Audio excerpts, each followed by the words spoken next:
Fala, gente boa, eu sou o professor Luffy Vale e hoje estou aqui nesse nosso espaço de construção para discutir com vocês política. Aliás, esse é o tema do nosso vídeo. Sabe aquela expressão que muita gente fala, política não se debate, não se discute? Pois é, vim falar para você que muito pelo contrário, dentro da tradição do pensamento crítico, a política se debate, a política se discute sim. E vou além, diria que essa frase, essa fala, né, de que política não se discute, é uma das principais armadilhas, é um dos problemas mais graves, um dos problemas mais sérios que limita a nossa atividade de cidadania, o exercício da nossa liberdade enquanto cidadãos e cidadãs, e por isso ela é uma frase tão perigosa, uma frase tão enganosa até eu diria. Como eu sempre vou seguir aqui pelo caminho do materialismo histórico, do pensamento que atravessa o tempo e o espaço ao longo dos recortes culturais, sociais, filosóficos que a gente faz, a provocação começa de um período em que realmente discutir política era tabu e pior que isso era crime, porque o poder, bastante centrado na figura daquele representante divino, literalmente, se eu pensar, por exemplo, no faraó, era uma espécie ali simbólica, né, de representação de Deus na Terra, falar sobre política era algo proibido, era algo absolutamente reservado a uma determinada casta, a um determinado grupo social que era literalmente percebido como algo sobre-humano, como se falar do poder, falar da política fosse algo reservado só a esse grupo e como se coubesse aos demais seres humanos, os servos, os súditos, mais pra frente as pessoas escravizadas, hoje as pessoas marginalizadas, para essas pessoas era proibido, inadequado falar sobre política. Sou faraó, sou faraó!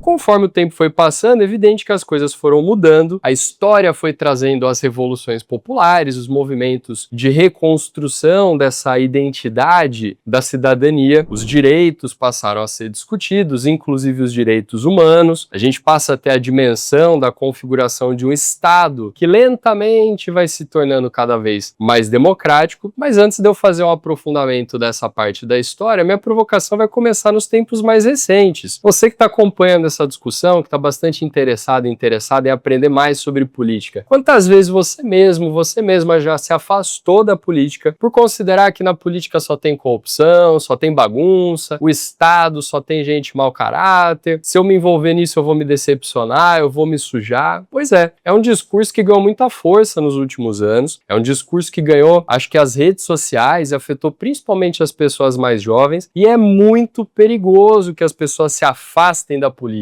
Quem fala que o cidadão comum, que o trabalhador, a trabalhadora, a pessoa do dia a dia não deve se meter com política, é alguém que está querendo que você não saiba, que você não se, de alguma maneira, se informe, não se posicione, para que aquela pessoa possa se articular ali dentro e se beneficiar da ausência da população no debate público, na coisa pública, na política. É importante deixar claro que política não é só política partidária. Ah, mas eu vou falar de política, vou ter que me filiar no partido, vou ter que ser cabo eleitoral, não quero me candidatar a nada. Tudo bem. Mas falar de política é muito mais do que isso. Se vocês se lembram, em algum momento eu cheguei a conversar num dos debates que eu participei que os empresários são políticos e os políticos são empresários. Pois é, eu reforço essa hipótese. E quando a gente pensa no empresário e no político, é preciso pensar um pouquinho. Evidente que ali eu estava me referindo ao empresário grande, o mega empresário, a pessoa que tem muita grana. É um sentido um pouco mais restritivo, né, do que qualquer pessoa que está aí, um microempreendedor, uma microempreendedora. Não foi desse exatamente que eu estava falando, e sim desses que tem mais poder. Agora, quando eu falei o contrário, que a maioria desses empresários são políticos, bastante gente depois até veio questionar, mas eu reforço essa hipótese. É que o político não é só o presidente da república, o senador, a deputada. O político é a pessoa que tá ali conversando, trocando ideia, fazendo lobby, financiando uma campanha, dando um jeitinho, né, de colocar o familiar, o parente, o vizinho dentro dos espaços de poder e decisão. E é natural que isso aconteça. Nós somos cidadãos e cidadãs, nós estamos o tempo todo disputando esses espaços de poder. Aliás, a política é isso.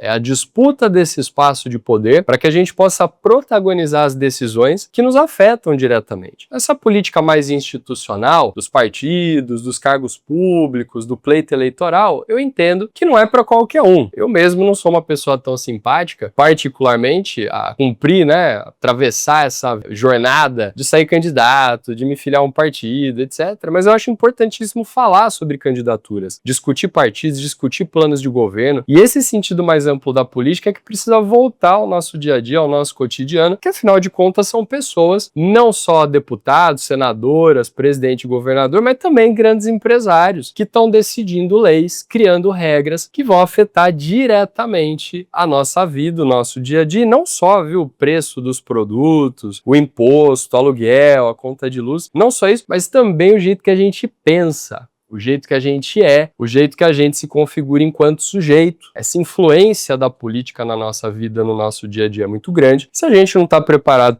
para enfrentar isso de maneira crítica, a gente acaba muito vulnerável, a gente acaba virando alvo dessa discussão. Então vou voltar um pouco agora naquele tempo mais histórico. O que é que cabia aos servos, às pessoas escravizadas, aos súditos? Quando a gente pensa ali no mundo, basicamente, na Europa mesmo, pré-revolução industrial, civilizações milenares, no continente africano, no continente asiático, tô pensando nesse momento mais pretérito, tô falando de séculos atrás. Ao trabalhador, à trabalhadora, cabia viver trabalhando, produzindo, geralmente construindo. Eles falam, nossa, olha que incrível as pirâmides lá do Egito, trabalho escravizado. Grande muralha da China, ou mesmo no dia a dia, produção de alimentos ali na Europa feudal. A gente percebe que pessoas nasciam, passavam a vida trabalhando e morriam sem juntar nada, sem direitos básicos ali assegurados. E é porque nesse momento esses caras, essas pessoas não discutiam política. Existia uma tutela muito forte do elemento da religião que ocupava ali a vida das pessoas, como se a sobrevivência, como se o percurso do nosso nascimento à nossa morte fosse trabalhar. Vixe, só de ouvir falar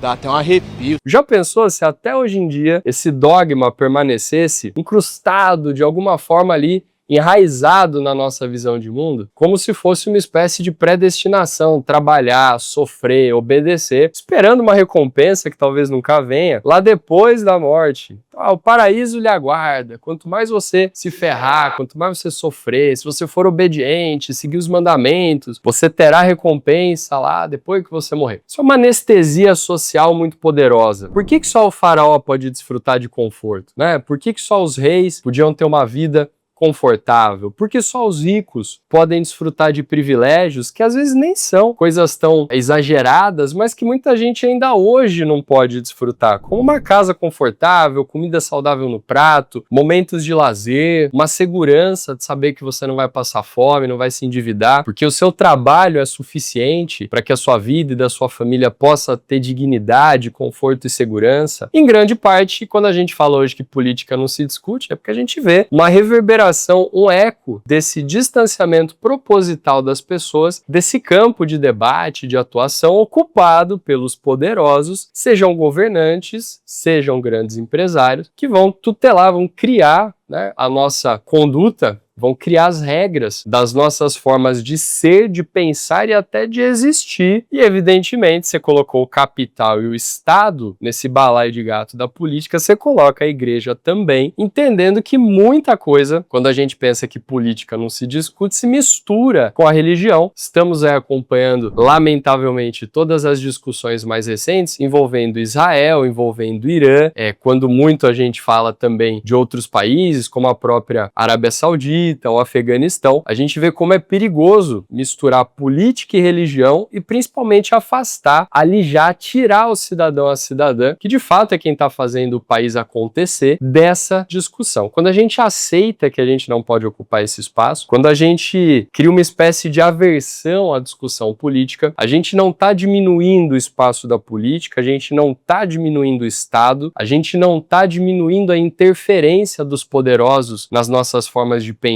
ser e existir. Pelo contrário, a gente está deixando esse espaço aberto e esse espaço será ocupado por essas pessoas que nem sempre, ou quase nunca, lamentavelmente, estão preocupadas com o nosso bem-estar. Tá, mas e agora? Quero me envolver, quero falar de política, quero participar da discussão, mas por onde eu começo? O que eu faço? Será que eu posso? Será que eu devo? Vamos conversar um pouco mais então sobre como, por quê e de que maneira eu posso, devo ou não, em alguns momentos, me envolver dentro dessa discussão que deve ser protagonizada por qualquer pessoa, que é a discussão da política. Então, quando a gente pega a história da humanidade ou das civilizações, fazendo aqui um grande parênteses importante, a nossa visão de mundo ela é muito ocidental, tá? Eu reconheço na minha própria formação, enquanto pesquisador, enquanto professor, que há uma influência gigantesca desse pensamento ocidental na nossa trajetória. Evidente que se eu fosse olhar de maneira mais aprofundada para tudo que aconteceu no continente africano, na Ásia, que é um continente super plural, assim como a África, e mesmo aqui na América, antes da invasão colonial,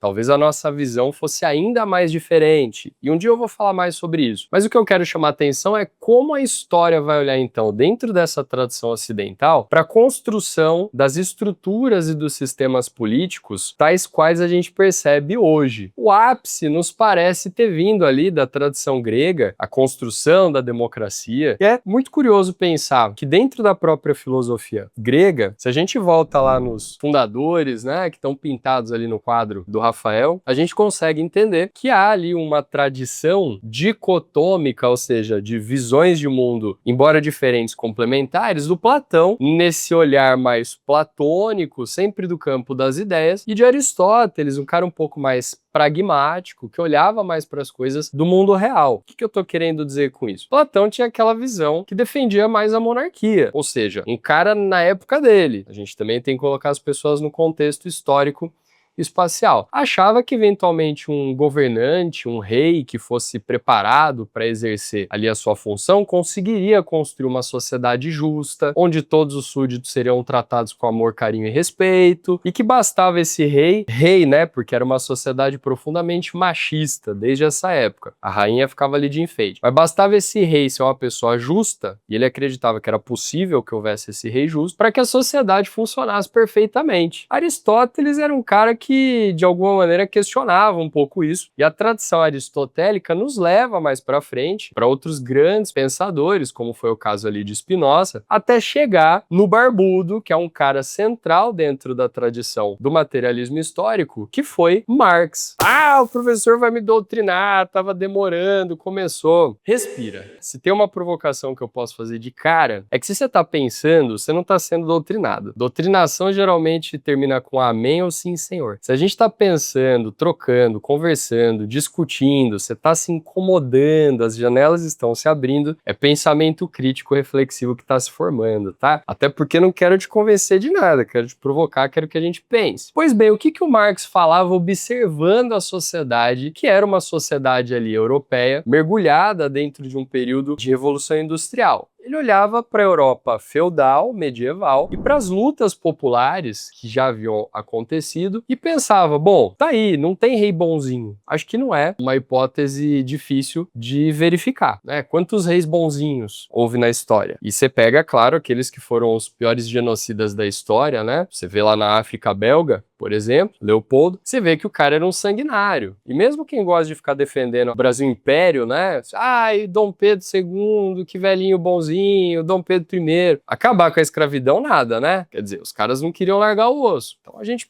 pensa aí que a monarquia exerce esse poder de forma autoritária, vertical e constitui, sem dúvida, uma forma ditatorial, uma forma autoritária, autocrática de poder, porque nega ao cidadão comum, à cidadã comum, que ele exerça ali o seu direito de cidadania. É um poder hierarquizado e é um poder hereditário. Para assumir o poder, basta ser filho. Também filhou, né? Salvo raríssimas exceções, a hereditariedade sempre de pai para filho, sempre masculina, tipo algumas empresas aí, sabe? Que não importa o quanto você trabalhe, o quanto você seja competente, o quanto você se dedique, o quanto você estude, é quase uma cadeia hereditária, né? Nesses espaços de poder. Apesar de que no Congresso às vezes é assim também, mas já chego lá. Pois bem, quando a gente começa a viver as revoluções populares, a Guerra de Independência dos Estados Unidos, a Revolução Francesa, a Revolução do Haiti, que a gente nunca pode esquecer, a gente começa a olhar que essa tradição ocidental começa a romper com as monarquias. Estou reforçando isso porque você já tinha experiências no continente africano de modelos que eram mais democráticos, não no sentido moderno da palavra,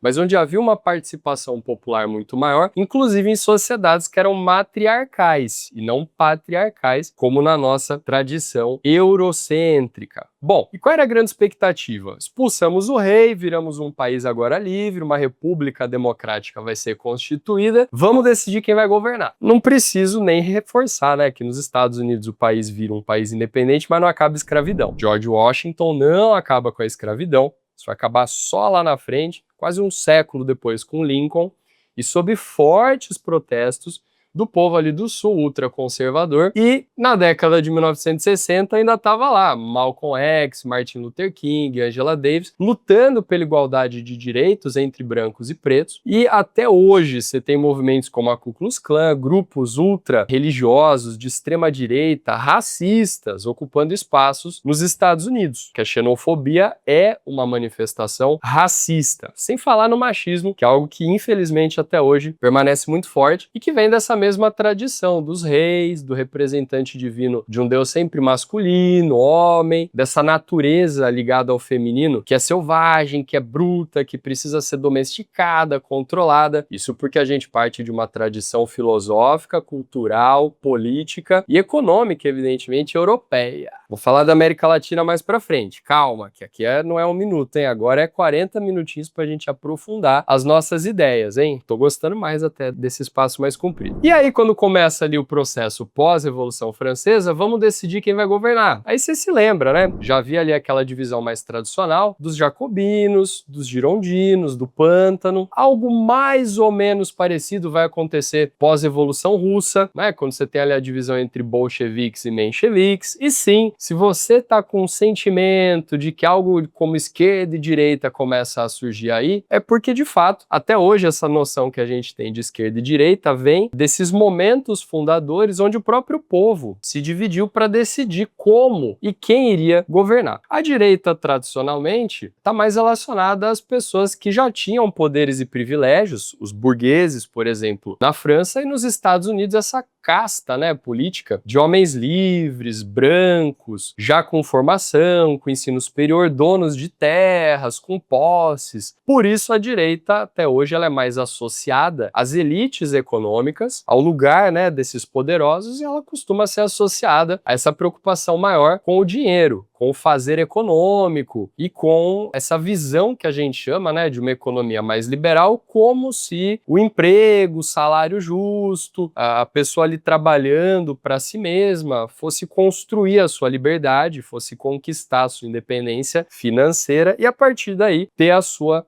autonomia, né, para viver bem, para prosperar, para progredir. Tá aí a origem mais ou menos histórica da direita, enquanto a esquerda traz, em oposição a essa direita, uma proposta mais revolucionária, uma proposta mais subversiva de dar poder ao campesinato, dar poder ao povo pobre que estava ali nas fazendas, estava ali produzindo comida, estava ali fazendo a cidade funcionar, mas que era um povo que não tinha acesso à educação, por exemplo, era um povo que não tinha um acesso formal às estruturas de poder e que na França nós vimos, lamentavelmente, continuou sendo explorado e massacrado mesmo dentro de um regime democrático, tecnicamente. Acontece o mesmo lá nos Estados Unidos até hoje. Os ricos mandam no país, por extensão aqui na América Latina, salvo alguns exemplos mais pontuais, os ricos, os poderosos continuam no poder, e foi lá na União Soviética que houve uma experiência um pouco diferente, já que os bolcheviques representavam exatamente esse grupo, que seria uma esquerda mais revolucionária, mais organizada, mais ligada a essa ideia do Marx, vou voltar nele, de que a gente o tempo todo está permanentemente protagonizando uma luta de classes. Pensa que simples. Você trabalha? Provavelmente tem um patrão, um chefe, algum superior. Se essa pessoa tivesse que diminuir o próprio salário para aumentar o teu, você acha que ela faria isso? Eu também acho que não.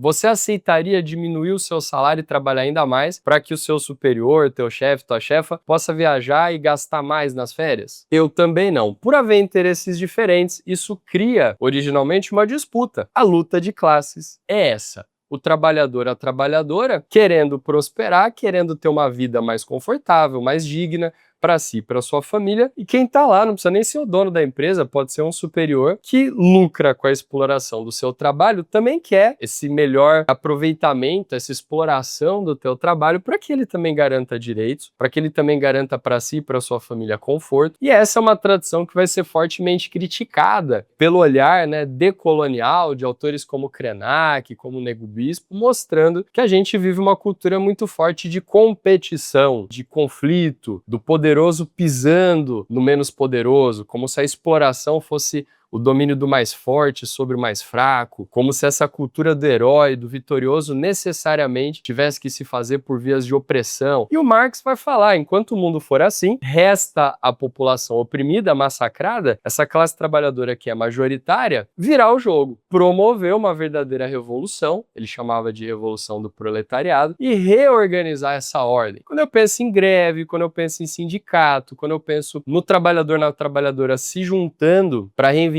melhores condições de trabalho, manifestações nas ruas, todo tipo de mobilização que a gente vê hoje em dia, inclusive para derrubar governos autoritários, antidemocráticos, ditaduras militares, isso são sintomas, são formas de mostrar como a política precisa ser discutida para que quem está ali na manifestação saiba o que está fazendo ali. Para aquela pessoa não aparecer ali como se estivesse num trio elétrico, né? E é muito legal participar do carnaval no trio elétrico, mas numa manifestação política é passar vergonha ao vivo, quando você está lá e não sabe nem o que você está fazendo. Né, tá lá de gaiato, caiu na manifestação, botou a roupa ali, sua fantasia da CBF, tô protestando contra a corrupção, quero um mundo mais digno, quero um mundo mais bonito, né, sou contra não sei o que, sou a favor de não sei o que lá. Legal, mas no mundo real, quais são as vias de fato para se chegar nesse objetivo? Se é que o objeto do seu protesto existe. Tem muita fake news, tem muita mentira, tem muita gente protestando contra coisas que sequer existem. Mas também existem pautas legítimas, importantes, necessárias, sobre as quais a gente nem sabe nada a respeito e por isso a gente não está protestando contra elas. Olha a importância de se apropriar do debate público,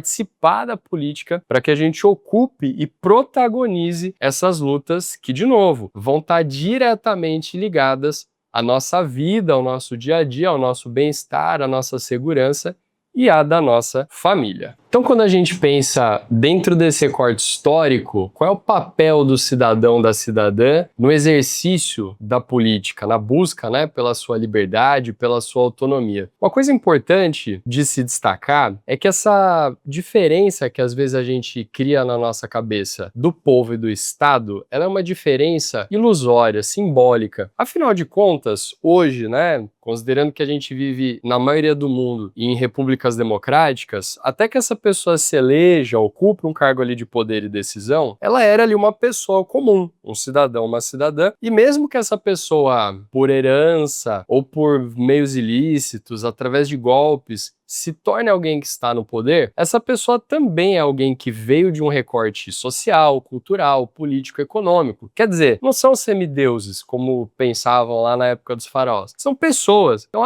porque o Estado, porque o governo. Poxa, mas quem são essas pessoas que fazem parte do Estado e do governo? Também são pais, mães, filhos, maridos, esposas, primos, cunhados, professores, advogados, empresários, médicas. Tecnicamente, são pessoas comuns que estão ali ocupando esses espaços de poder e de decisão. A questão é que essas pessoas se preparam e a partir do momento que entram ali naquele lugar não querem mais sair, porque evidentemente quem tem o poder não gosta de abrir mão dele. Esse poder pode vir por meio desse espaço institucional que se ocupa, o poder político propriamente, mas também vem pelo dinheiro. Veja como a elite financeira tem regalias no Brasil a ponto de aparelhar o nosso Estado. Não é difícil perceber que o Congresso, que deveria representar e trabalhar para o povo, trabalha muito mais para os ricos e para os poderosos, que são um recorte muito pequeno do povo, do que para o povo em geral. Daí a enorme batalha, né, que o governo Lula e Haddad teve que travar para conseguir isentar quem ganha até R$ 5.000 por mês de pagar o imposto de renda, porque os bilionários ali no topo da pirâmide, que tem muita grana, que não vão passar fome se tiverem que pagar um pouco mais de impostos, simplesmente não queriam abrir mão sequer de uma pequena fração dos seus privilégios. Esses caras fazem lobby político, fazem pressão dentro do Congresso, dentro do governo, no judiciário e muitas vezes até mesmo dentro da igreja para te afastar da política, para dizer que você tem que aceitar, é assim mesmo porque sempre foi, não tem o que fazer.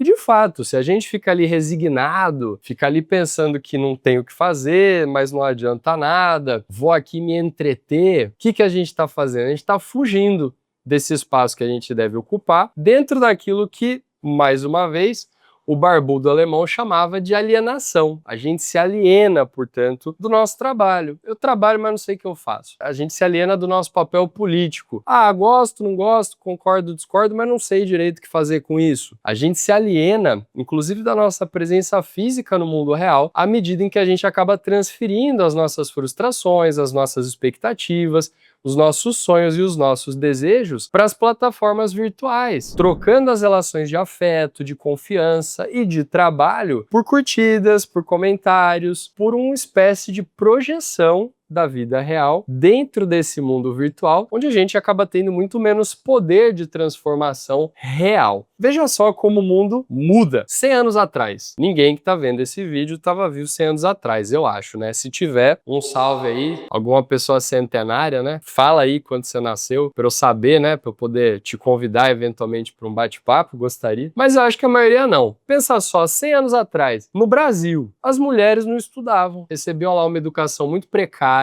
iam aprender, entre aspas, né, lavar, passar, cozinhar para cuidar do marido e dos filhos. Não estou falando de 1000 anos atrás, estou falando de 100 anos atrás. Se eu voltar a 150, é pior. As pessoas de pele preta eram escravizadas, tratadas como objetos, tratadas como propriedade privada. Então olha como as coisas mudaram. Hoje, no Brasil, o racismo é crime. Evidente que ainda existe o racismo estrutural, mas olha como mudou a concepção. Hoje a gente fala de igualdade de direitos e da dignidade da pessoa humana, independente da cor da pele, embora o racismo estrutural ainda exista e seja violento no Brasil. A gente vê que o debate rompeu esse tabu que no passado não podia ser discutido e fez o racismo, longe de ser algo naturalizado, virar algo discutido, debatido, condenado e criminalizado. Assim como o machismo. Hoje as mulheres já são a maioria do público universitário cursando ensino superior, mestrado e doutorado. E não foram os políticos que foram lá e criaram essas leis. Foi a luta popular, foi a mobilização da classe trabalhadora, das mulheres, das pessoas minorizadas, marginalizadas, que a duras penas, enfrentando violência, enfrentando opressão, enfrentando todo tipo de forma de discriminação, lutaram para garantir direitos e mudanças que hoje alguns grupos tentam reverter, nos empurrando de volta para o passado. Mas veja aí, a questão da ciência dialoga diretamente com a discussão da política. Por isso a gente fala da ciência política, que a gente vai discutir fatos, argumentos baseados em dados, em evidências de episódios que atravessaram a nossa história e que deixaram ali testemunhas, provocaram mudanças sólidas nas estruturas de poder, nas formas de pensar e nas profundas cicatrizes que a humanidade vivenciou no século passado. Foi um século marcado por guerras, a Primeira Guerra Mundial, mas depois toda a discussão sobre a criação de estados mais desenvolvidos, mais industrializados, e aí vem a Segunda Guerra Mundial com a ascensão do nazismo e do fascismo, que teve apoio popular. A gente nunca pode esquecer que o envolvimento político, ele acontece. Agora, quem é que vai protagonizar isso é que muda bastante. Hitler ascende ao poder com forte apoio popular. Mussolini ascende ao poder com forte apoio popular. Lideranças fascistoides são eleitas democraticamente, não muito longe daqui. Vejam aí o país mais poderoso do mundo hoje, pessoas apoiando um discurso xenofóbico, anticientífico, negacionista, violento, intervencionista. E por quê? Possivelmente porque um grupo grande de pessoas que teriam ideias mais democráticas, pessoas com mais empatia, com mais bom senso, tenham justamente se afastado do campo de debate da política por uma aversão de achar que ali só tem corrupção. Mas é a história, pô. Minha avó já falava. Quando o gato sai, o rato faz a festa. Imagina que o gato não saiu. Estamos aqui, né? A classe trabalhadora, as pessoas que querem construir coisas melhores para deixar inclusive para as próximas gerações. Imagina que a gente não saiu, a gente está aqui, mas a gente se alienou num nível, trabalhando, estudando, cuidando da casa, cuidando dos filhos, E o pouquinho de tempo que sobra a gente tá lá se entretendo, vendo coisas aleatórias, né? Assistindo lá reality show, vendo vídeo de gatinho fofinho, ou brincando lá com um joguinho, porque a gente precisa de uma pausa. Pô, mas isso é uma armadilha. É exatamente esse momento que a gente deveria estar conversando, discutindo, debatendo, às vezes numa mesa de bar, pô, trocando ideia com a família, com os amigos. Não precisa ser uma reunião do sindicato, entende? Mas esses espaços vão ficando de lado e quem tá ali treinado, as pessoas que de fato são as pessoas que entendem como o jogo funciona, nos mantém afastados dele para controlar a regra e continuar beneficiando a si mesmas. Se o nazismo e o fascismo tiveram apoio popular, a queda desses regimes também contou com o apoio da população. Muita gente tem comentado, discutido e até me questionado, porque eu comentei da questão da Venezuela, me coloquei de maneira muito clara contra a interferência militar dos Estados Unidos, sequestro de Nicolás Maduro, por dizer, mas a população não teria condições de derrubar o governo Maduro, que é um governo autoritário, violento, repressivo. Eu concordo que haveria violência como há a oposição, é como é no Irã. No Irã a gente está falando de centenas de pessoas mortas e milhares de presas. Agora, todas as ditaduras que se converteram depois em democracias foram derrubadas pelo poder popular. No Brasil mesmo, na Argentina, no Chile, no Paraguai, no Uruguai, a gente vê que aqui o poder popular tirou os militares, derrubou as ditaduras e colocou no poder governos democráticos. Por quê? Não é simplesmente a questão da luta armada. Porque na luta armada, quem controla as armas, os tanques de guerra, os aviões, os drones, a IA, é o Estado, são os poderosos. Eu concordo que é muito difícil combater esses caras. A gente não pode perder de vista que não é só a luta armada. Imagina se todas as médicas, todos os médicos, enfermeiras, enfermeiros, garis, condutores de ônibus, de metrôs, pararem de trabalhar. Entende o poder que a população tem? Pessoal que trabalha em escolas, merendeiras, cozinheiras, cuidadoras, quem faz o mundo funcionar são os trabalhadores e trabalhadoras. Quando esse povo começa a parar, se organizar, sair na rua, se mobilizar, não faz sentido o Estado ir lá e matar, prender, tacar bomba, acabar com todo mundo. Porque é esse povo que os poderosos querem explorar. E a nossa negociação tem que voltar para esse lugar. Então você quer explorar a minha mão de obra? Ok. Dentro do capitalismo é assim que funciona. Você precisa que eu consuma, você precisa que eu vote. Sem o meu trabalho, as coisas não funcionam. Então, peraí, vamos negociar. Porque se todo mundo parar, o militar não almoça, né? Ele não vai comer munição. Se a gente parar, o bilionário não enriquece. Porque não é ele que produz riqueza, coisa nenhuma, ele só concentra. E se a gente começa a fazer esse Estado autoritário, esse Estado repressivo, esse Estado violento parar de funcionar, os poderosos vão se incomodar. Eventualmente, quando a população perceber que os poderosos, quem está no topo da pirâmide, não serve para nada, a não ser para organizar e para explorar e manter as aparências, talvez a gente comece a caminhar muito mais em direção às democracias populares, às verdadeiras democracias, como já foi lá no passado defendido, né, pelas teorias de anarquistas como Bakunin, como Proudhon, Kropotkin, Saint-Simon no socialismo utópico falava disso, depois Marx e Engels vão trazer até a ideia de um socialismo científico, a construção, né, já puxando de novo a tradição ocidental, liberal, que vai criar uma espécie ali de social-democracia, o bem-estar social como terceira via pós-Segunda Guerra. Quer dizer, tudo isso vai mostrando que a população, sendo maioria e sendo a força motriz, tem poder. Mas a gente precisa se organizar, a gente precisa pensar, debater, discutir e tomar ações que beneficiem a nossa classe, a classe dos trabalhadores e trabalhadoras, garantindo direitos, garantindo segurança, conforto, bem-estar, dignidade, teto sobre a cabeça, comida saudável no prato, educação de qualidade, saúde acessível, transporte coletivo, momentos de lazer, acesso às tecnologias. Isso não é nenhuma regalia, isso não é nada que só os bilionários deveriam poder desfrutar, pelo contrário. Mas para fazer essa revolução de fato pelas bases, o primeiro passo é esse. é desenvolver o nosso pensamento crítico reflexivo e a teoria antecede a ação. A teoria não resolve nada sozinha, assim como a educação. A educação não muda o mundo, citando Paulo Freire, mas a teoria antecede a ação organizada. A educação abre as portas para o pensamento crítico e para uma revolução, para uma transformação de fato coerente, alinhada com os nossos ideais nesse mundo, nessa realidade que, vamos dizer de maneira bem clara, se não chegar logo, não sei se o mundo aguenta, as populações marginalizadas já têm sofrido muito, e se a gente, nas palavras do Krenak, deixar os poderosos devorarem o que ainda resta de planeta, eu não sei se vai ter um futuro para a gente disputar. Esse é o ponto de se discutir, de se debater política. Tem perguntas, hein, que vocês mandaram, questões aí interessantes que vocês querem saber. Vou tentar responder algumas sintetizando aqui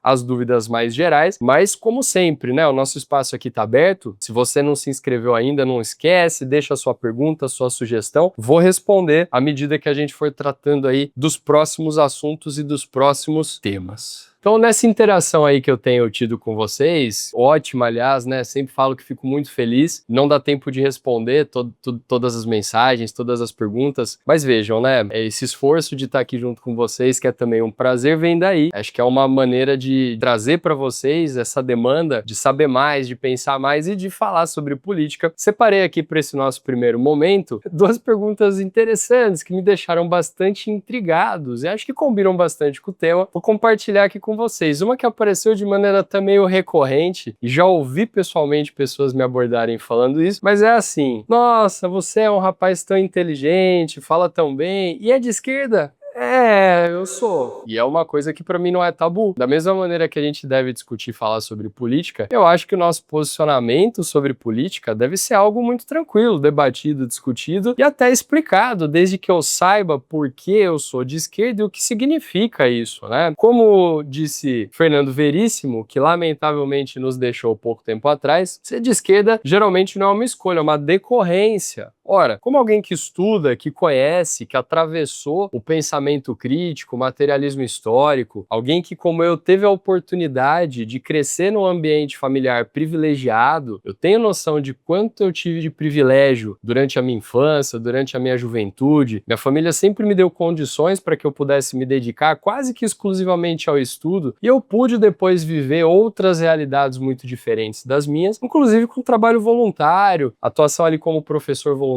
dentro da Rede Emancipa, como voluntário nas ações da TET, e conhecer esse outro mundo, essa outra realidade, e ver que o discurso teórico da esquerda, que fala da importância dessas transformações sociais, das políticas reparatórias, de suspender privilégios de ricos para garantir direitos para toda a população, de olhar para os vulneráveis e marginalizados primeiro, de se indignar com a pobreza e com a violência, de se indignar com a fome e de priorizar políticas públicas, pressionar governantes a olhar primeiro para quem está em situação de rua e depois gastar dinheiro construindo foguete de formato fálico para colonizar o espaço. É isso que me faz ser uma pessoa de esquerda. O que não significa em absoluto que eu discorde completamente da direita, muito pelo contrário, até tenho amigos e amigas que são, e converso, dialogo, acredito piamente que existe uma direita democrática, que é importante, que é fundamental para o debate, mas eu acredito que o meu alinhamento ideológico, o meu modelo de mundo e até a minha concepção como ser humano me leva muito mais a pensar nessa luta coletiva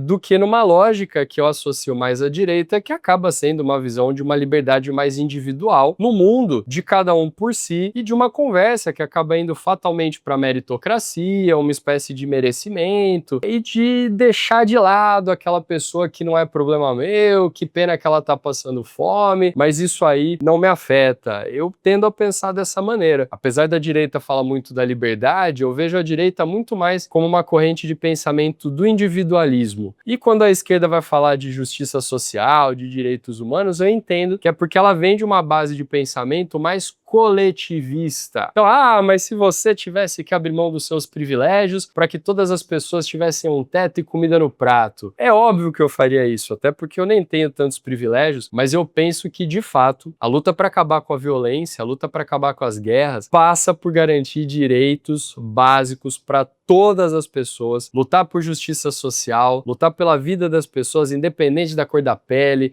da expressão do gênero, da identidade sexual e até mesmo da ideologia ou da orientação político-partidária, desde que ela não queira matar ninguém por qualquer razão que seja, está muito mais alinhado com o discurso da esquerda do que da direita. Mas eu digo outra vez, esse debate é importante, essa visão é importante, mas é importante também que você saiba dizer, né? Você é de esquerda? Por quê? Você é de direita? Por quê? Você é de centro? Por quê? Entender o que isso significa é fundamental, que eu vou falar uma outra coisa, viu? Tem muito amigo, muita amiga aí que se diz de direita, 15 minutos de papo, eu falo, olha, não sou eu que tô te doutrinando, mas eu acho que você é de esquerda. E daí vem aquela coisa, né, de uma aversão, do Deus me livre, nossa, mas por quê? Já pensou eu defendendo o pobre, marginalizado, gente que tá aí abandonada?